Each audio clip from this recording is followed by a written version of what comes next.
என் மக்களோடு இணைந்து நான் விடுக்கும் எச்சரிக்கை, நீங்க உங்களோட சுயநலனுக்காக பல வழிகளில் பாதுகாத்து வரும் உங்கள் கூட்டணி கணக்குகள் அனைத்தும் 2026 மக்களே மைனஸ் ஆக்கி விடுவார்கள். மக்களே, இன்னைக்கு மணிப்பூர்ல என்ன நடக்குதுன்னு நம்ம எல்லாருக்குமே தெரியும். சரி, அங்கதான் அந்த அரசு அப்படி இருக்குன்னா இங்க இருக்கிற அரசு எப்படி இருக்கு? இங்க டெய்லி நடக்கிற பிரச்சனைகளுக்கு சம்பிரதாயத்துக்காக ட்வீட் போடுறது, சம்பிரதாயத்துக்காக அறிக்கை விடுறதும், சம்பிரதாயத்துக்காக நானும் மக்களோட மக்களா இருக்கிறேன்னு காட்டிக்கிறதும், சம்பிரதாயத்துக்காக மழை தண்ணியில நின்னு போட்டோ எடுக்கிறதும் எனக்கு அதுல கொஞ்சம் கூட உடன்பாடே இல்ல. பட் என்ன பண்றது, நம்மளும் சம்பிரதாயத்துக்காக சில நேரத்தில் அந்த மாதிரி செய்ய வேண்டியதா போயிடுது. என்ன ஒவ்வொருத்தரும் அவங்க குடும்பத்துல ஒருத்தனா நினைச்சிட்டு இருக்கிற அவங்க தமிழ்நாட்டில் அவங்களுக்கு எங்க என்ன பிரச்சனை நடந்தாலும் அவங்களோட உரிமைகளுக்காகவும் அவங்களோட உணர்வு பூர்வமாக இருப்பேன். எப்பவுமே அப்படிதான் இருப்பேன்.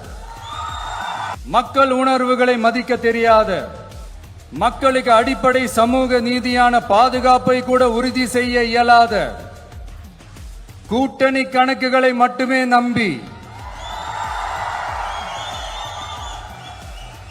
இருமாப்புடன் 200 வெல்வோம்.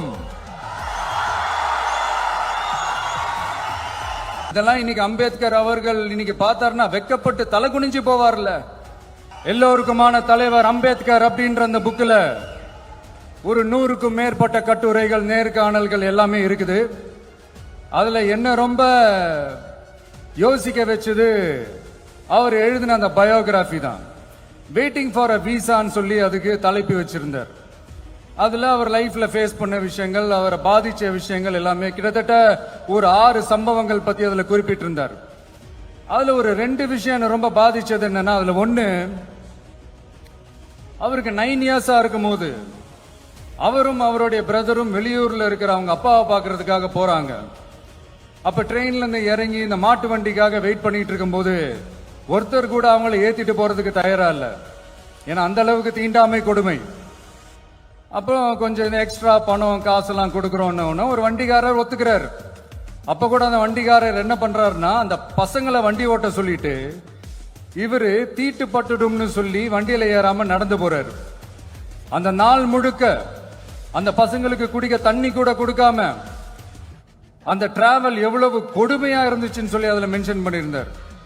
2வது, அதே அம்பேத்கர் அவர்கள் அமெரிக்கா பிரிட்டன்ல எல்லாம் போய் படிச்சு டாக்டர் பட்டம்லாம் வாங்கி சாதிச்சு ஒரு பெரிய வழக்கறிஞரா இந்தியாவுக்கு திரும்ப வராரு. அப்ப மும்பைக்கு பக்கத்துல ஒரு கிராமத்துக்கு அவரை கூப்பிடுறாங்க. அப்ப அவர் ஒரு அரசாங்க பொறுப்புல இருக்கிறாரு. அந்த கிராமத்துக்காரங்க ஒரு வண்டியை ஒண்ணு ஏற்பாடு பண்ணி அவரை கூட்டிட்டு வரணும்னு நினைக்கிறாங்க. ஆனா அந்த வண்டி ஓட்டுறவரு அவருக்கு சமமா உட்காந்து வண்டி ஓட்டுறதுக்கு யோசிக்கிறாரு, மறுக்கிறாரு. ஒரு லண்டனுக்கு போய் ஒரு பாரிஸ்டர் பட்டம் வாங்கிய அம்பேத்கரை விட ஒரு வண்டி ஓட்டுறவர் தன்னை உயர்ந்தவனா நினைக்கிறார். அதுதான் அந்த சமூக கொடுமை தான் அவரை சமத்துவத்துக்காக போராட வச்சது. எனக்கு ஒரு டவுட்டுங்க, இன்னைக்கு திரு அம்பேத்கர் அவர்கள் உயிரோடு இருந்திருந்தா என்ன நினைப்பாரு?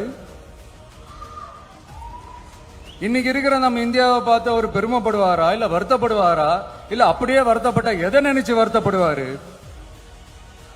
இன்னைக்கு நம்ம நாடு முழு வளர்ச்சி அடையணும்னா ஜனநாயகம் காக்கப்படணும். அந்த ஜனநாயகம் காக்கப்படணும்னா அரசியல் அமைப்பு சட்டம் காக்கப்படணும். அதுக்கான பொறுப்பு, அந்த கடமை நம்ம ஒவ்வொருத்தருக்கிட்டையும் இருக்கணும்னு தோணுச்சு. அந்த பொறுப்போடும் அந்த கடமையோடும் தான் இதை நான் ஆணித்தரமா சொல்றேன். ஜனநாயகத்தை நாணிவேர் ஃப்ரீ அண்ட் ஃபேர் எலெக்ஷன்ஸ், சுதந்திரமான மற்றும் நியாயமான தேர்தல். தேர்தல் நியாயமா நடக்கலன்னு நான் சொல்ல வரல, பட் சுதந்திரமாகவும் நியாயமாகவும் தான் தேர்தல் நடக்குது அப்படிங்கிற அந்த அசைக்க முடியாத நம்பிக்கை நம்ம ஒவ்வொரு இந்தியனுக்கும் இருக்கணும்னு தோணுச்சு.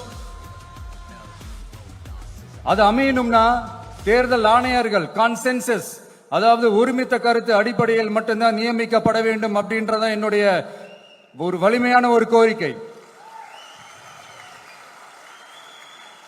2வது, ஏப்ரல் 14 அண்ணல் அம்பேத்கர் அவர்களுடைய பிறந்த நாள். அன்னைக்குதான் நம்ம ஒட்டுமொத்த இந்தியர்களுக்குமான ஜனநாயக உரிமைகள் பிறந்த தினம். அதனால அந்த டேட்டை இந்தியாவோட ஜனநாயக உரிமைகள் தினமா அறிவிக்கணும்.